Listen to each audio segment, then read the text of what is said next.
Hello guys and welcome to my new video, and today we'll be talking about Restoration Druid gameplay in BfA Patch 8.2, and this video is going to be somewhat of a beginner overview of what it's like to heal as Resto Druid in 5-man content, in raid content, how to chain cooldowns, what to do when you use Innervate, what spells should I be using when I press Innervate, what spells I should be using when I use Tree of Life, how do I deal with photosynthesis in 5-man content and things like that. So this is mainly a gameplay overview for anyone who's re-rolling or maybe coming into World of Warcraft Patch 8.2 and they're thinking, I want to play a Resto Druid, but I don't really know what kind of spells or when I should be using Wild Growth, when I should be using Tranquility, is Flourish good and things like that. So this video, basic overview of what to do as Resto in 5-mans and raid content. So first of all, let's look at raid content as Restoration Druid and how to chain your cooldowns, what is your priority and things like that. First of all, Resto Druid has a relatively simple spell uptime priority where you should maintain these spells to 100% as much as possible. So you have Efflorescence, which is a big green circle, and it should be used most likely to cover the melee and the tanks, because you know you'll get at least 2 tanks standing in it with a couple of melee, and this is a relatively decent performance for Efflorescence. So a lot of the Resto Druids will just cast it for melee groups. Some bosses will favor stacking, so it's not going to be that big of an issue. But Efflorescence is actually a very effective and efficient spell because it's been buffed multiple times. If you see for some reason that your whole raid group, your whole melee group has to move all the way there and your Efflorescence is healing nobody, you should make sure to move it. And if you can use Efflorescence within your Innovate window, that's even better, and we'll talk about that soon. So Efflorescence overall is a very decent spell. You should have some sort of recourse, tell me whence, whatever, to tell you that, hey, this is how much time I have on Efflorescence, and if it runs out, it needs to flash or give you an alert. Because the biggest mistake that I see from new Resto Druids is they have a terrible uptime of Efflorescence, and they have a terrible uptime of Life Bloom, and that is your bread and butter. Life Bloom is very easy to use because you can use it on a tank who's taking constant damage basically. And you can see here, Life Bloom has a chance of proccing these green leaves, which is clear casting, and it's gonna make your regrowth free. This is the only time that you really want to be using regrowth, because regrowth outside of clear casting is not that great. So if you don't get clear casting proc, you shouldn't be using regrowth and you should be using rejuvenation. Now there's an exception to the rule if you're using different talents. For example, you might be using abundance. So abundance, for each rejuvenation you have active, regrowth's cost is reduced. So the more rejuvenations you have on the raid, regrowth is going to cost less mana. So at 4+ rejuvenations, and I have a tracker here right now, you can see that I have, or at least I have to pick abundance, and you can see if I have 1 rejuvenation, it's going to show me as I have 1 rejuvenation on the raid. Once I have 4+, I can start thinking about using regrowth instead of rejuvenation, or at least in order to provide instant healing to a lot of party members. And you have to remember, regrowth also leaves a hot. You can see on my grid 2 is showing. So the way that Mastery works for Resto Druids, the more hots you have on a person, the more healing you can do on them. So with abundance, you can start having this different play style where all of a sudden 4+ rejuvenations on the raid, you can start using regrowth, and it fits certain fights a lot because certain fights require, or at least they have burst damage that requires instant healing. Behemoth is a great example where a lot of Resto Druids will just be using abundance and they'll be using regrowth to heal up everybody after the damage patterns or the burst that happens during Behemoth's boss fight. But if you're not fully sure about which talent you should be using, Scenario Ward is a great default choice. Just like Life Bloom, it should probably be used on someone who's going to take continuous damage, and that is going to be a tank for majority of the time. It's kind of like a hot that gets triggered when the person takes damage. So it can't be extended by Flourish, and we'll talk about that later on.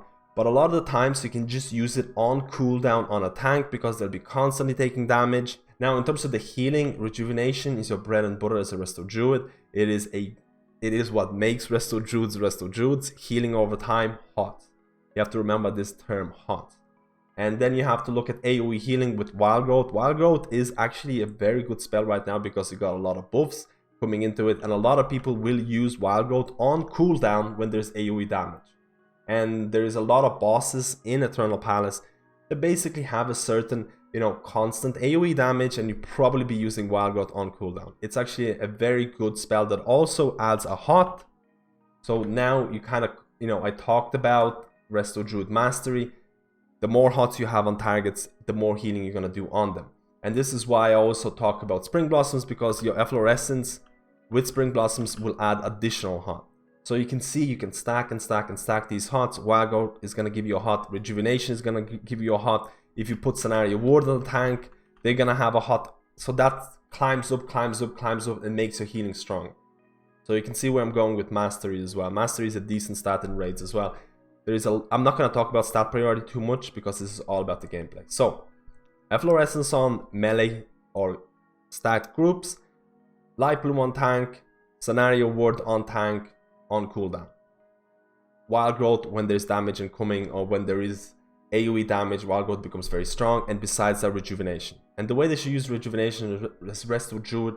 A lot of times you're going to be pre-hotting. That means you're going to be applying Rejuvenations on members before damage comes in. So you actually have to rejuve sometimes people that are 100% HP, but you know in the next 10 seconds there's going to be tons of damage happening. If you wait until the damage happens and then you start applying HOTS, you're probably going to be sniped by all the other healers in your raid group, because they'll be able to heal them from 80% to 100% in the next couple of seconds. So that's why a lot of the Resto Druids will pre-hot, like I mentioned, 10 seconds before damage comes in. So when the damage comes in, the HOTS are ticking straight away on as many members as possible. And then you can start chaining your cooldowns like Flourish, Tree of Life, Tranquility, and certain Azeroth traits as well. So let's talk about some of the cooldowns that you have. Flourish. A lot of people misunderstand the concept of the Flourish because it has two concepts baked into it. First of all, it extends the duration of all your heal over time effects on friendly targets within 60 yards by 8 seconds. This is the only ability you have to worry about in terms of snapshotting. It's not exactly how snapshotting is going to be referred to Flourish, but Flourish, before using Flourish, you need to make sure you have as many HOTS out as possible, because only the HOTS that you applied before casting Flourish are going to be extended. So you want to make sure you have as many Rejuves, you want to make sure you have as many Wild Growths, possibly Tranquility, because Tranquility gives you a HOT. And then the secondary effect, and increases the rate of your heal over time effects by 100% for 8 seconds. Now this is a dynamic thing. A lot of people misunderstand that, hey, once I cast Flourish, it's only going to, or the rate is only going to be increased to HOTS that were casted before. That's not true. Everything in this game, or majority of the things, are dynamic. Anytime you get an intellect buff or whatever, it's going to increase the healing of your HOTS that have been applied before and that have been applied during the buff. So once you cast Flourish, the rejuvenations or the HOTS that you cast during the Flourish rate increase buff, it's going to affect your HOTS as well. It's all dynamic. It's all dynamic. You have to remember, this is one of the number one questions that I get asked a lot of the time. So Flourish is a great cooldown that you can pair it up, and I want to talk about Trank Flourish combo. Now before using Tranquility, I try to get as many HOTS out there as possible because, like I mentioned, Master. Tranquility applies a HOT to everybody, so all of a sudden 20 people in your mythic raid group are gonna have a HOT on them because Tranquility was cast. So that's why I try to get as many Rejuvenations, Wild Growth, and then Trank. And once I'm tranking, I'm preparing my next move, which is probably going to be extending the Tranquility HOT. I'll try to get the full cast.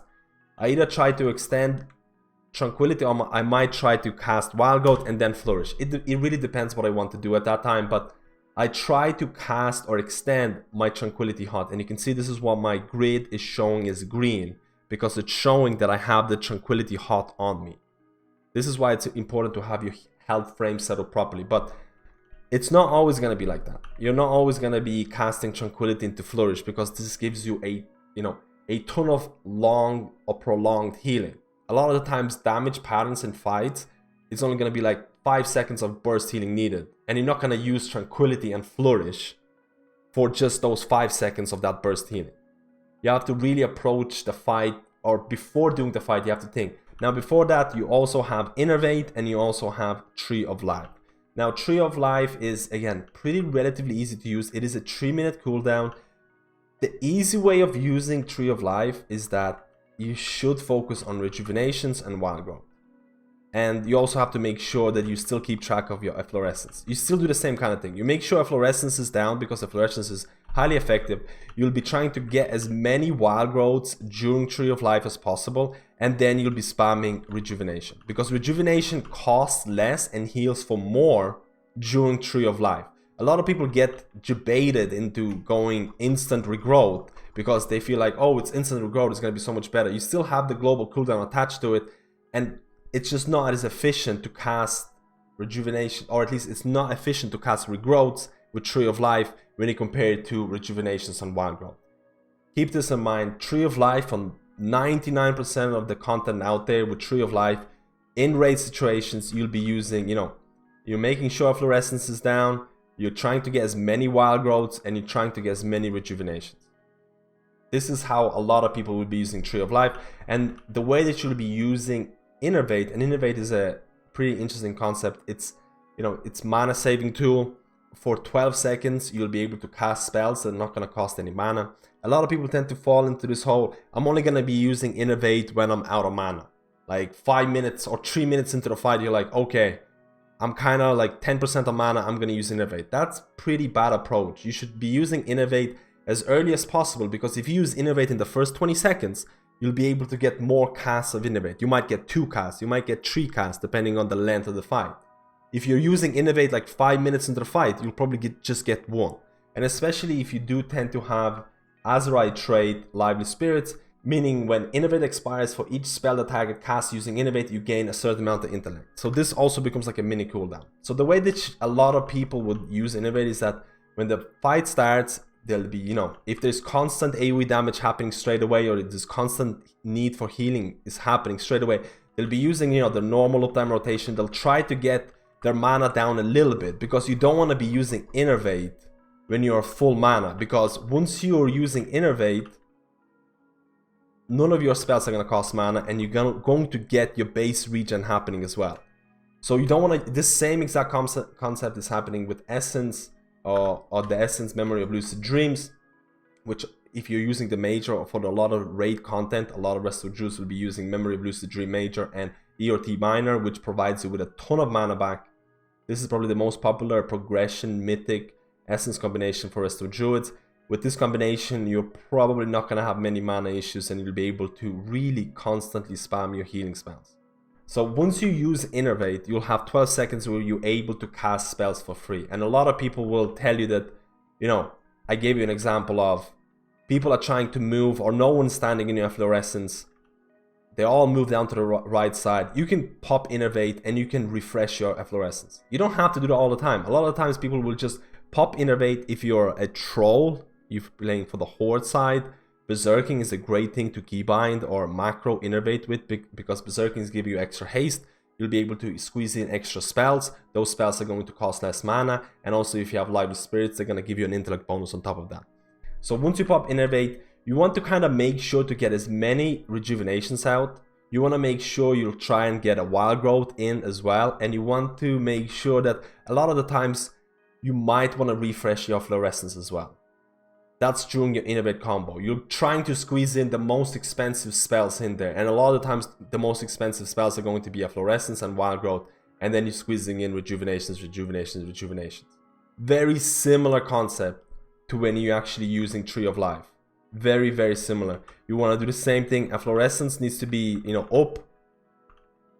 You want to make sure you squeeze in as many wild growths, and you want to make sure you use rejuvenation or as many people as possible. Innervate usage or spell usage, it's somewhat similar to what Tree of Life spell usage is, even though those two spells are very, very different in what they do. But this is your cooldowns.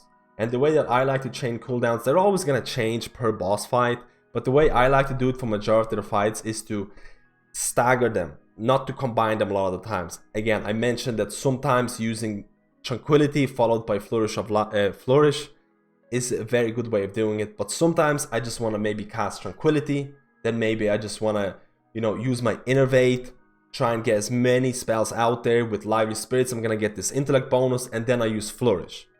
I can do that as well. Sometimes I want to use Tree of Life and then wait for my Tranquility to come back. I don't really tend to combine Tree of Life with Tranquility. I don't try to combine a lot of things during my Tree of Life, because a lot of times they're going to be overhealing. A lot of people will tell you that, hey, I use Innervate during my Tree of Life. Like, a lot of you have to consider that during Tree of Life, the cost of your rejuvenation is reduced. So using Innervate during Tree of Life doesn't give you the full potential.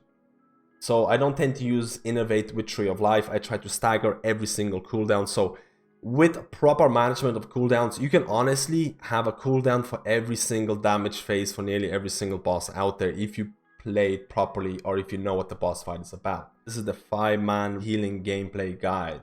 So first of all, I have to talk about some of the talents that are available here because they're going to affect your gameplay, and primarily it's going to be photosynthesis. So while Life Bloom is on yourself, your periodic heals heal 20% faster. So this is what I mean by dynamic kind of hot changes. If you have Life Bloom on yourself, the hots that you're casting right now or the hots that were casted before, they're going to heal 20% faster. It's all dynamic. There's no snapshotting with hots at the moment, except for that flourish first part that I kind of mentioned. It's not really snapshotting, but either way, photosynthesis, while Life Bloom is on an ally, your periodic heals on them have a 5% chance to cause it to bloom. Basically what it means, it's very, very simple. You keep Life Bloom on your tank when the tank is taking damage, and when there's AoE happening, you'll probably swap your Life Bloom to yourself. It's a very, very simple concept, and it's actually very, very interesting because once you get used to it, this talent provides you with a lot of different versatility in terms of single target healing, in terms of AoE healing with very little global cooldowns needed. And this is the biggest difference between photosynthesis and germination. I'm not a huge fan of germination. I'm actually really don't like germination playstyle because it's so global cooldown heavy. Photosynthesis provides with an ability to not only provide good amount of single target healing, not only give you an option to provide AoE healing with 20% faster heals when you place Life Bloom on yourself, but also gives you global cooldowns to go into DPS and basically rely on your HOTS. The number one thing as Resto Druid doing Mythiclus content is that you need to rely on your HOTS.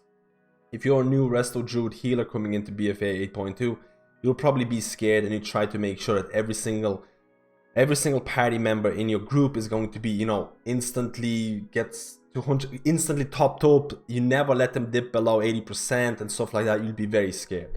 And that's the big difference between someone who's new and someone who is playing the game for a bit longer time. Because once you realize that, you have your Spring Blossoms, you have your Fluorescence, people are going to stand in it, or at least hopefully they're going to stand in it, they're going to get hot from it. You'll try and keep Life Bloom on the tank because it's going to provide Life Bloom on top of you as many hots as possible on the tank. So like rejuvenation and things like that. This is going to provide good single target healing. Your Wild Growth again provides a hot. Your Regrowth is going to provide a hot. The big difference in Fireman is that your Regrowth is going to play a bigger part, because if you feel that, hey, you have Spring Blossoms hot on the tank, you have Life Bloom on the tank, you have Scenario Ward on the tank, you have Rejuvenation on the tank, your Mastery stacking up, and even then, if the tank is taking so much damage, the only thing you can do is Regrowth spam. That's the only thing you can do, because you can't do anything else besides that.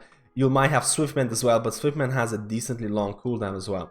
So Regrowth is probably going to play a bigger part in Fireman. It's not probably, it will play a bigger part in Fireman content depending on which affixes and things like that.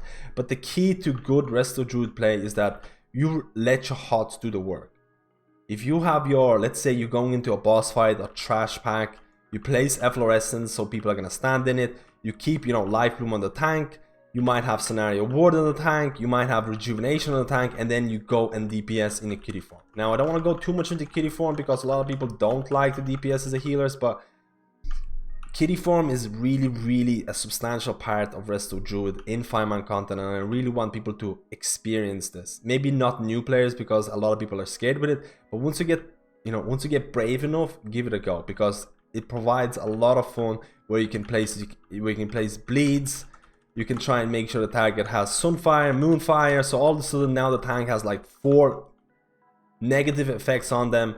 You have your, Life Bloom, Efflorescence on everybody. You can just stay in DPS. Let's say your tank dips below 70%, you're still DPSing, because you know that the HOTS are gonna heal up the tank. You know that the HOTS are gonna heal up other raid members or other party members, and you can still DPS. So all of a sudden you're gonna be like, you're gonna be finishing a dungeon with a ton of DPS, ton of healing, and a very flexible playstyle.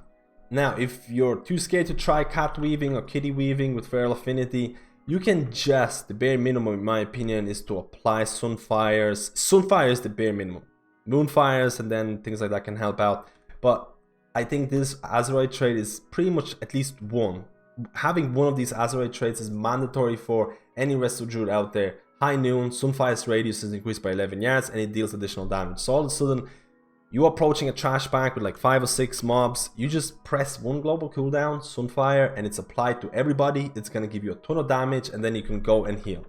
I feel that's the bare minimum that you should approach as a Resto Druid, and once you get familiar, kitty weaving is going to be a good thing. But just like in raid situations, in 5-mans, there are going to be boss fights where you need to predict damage.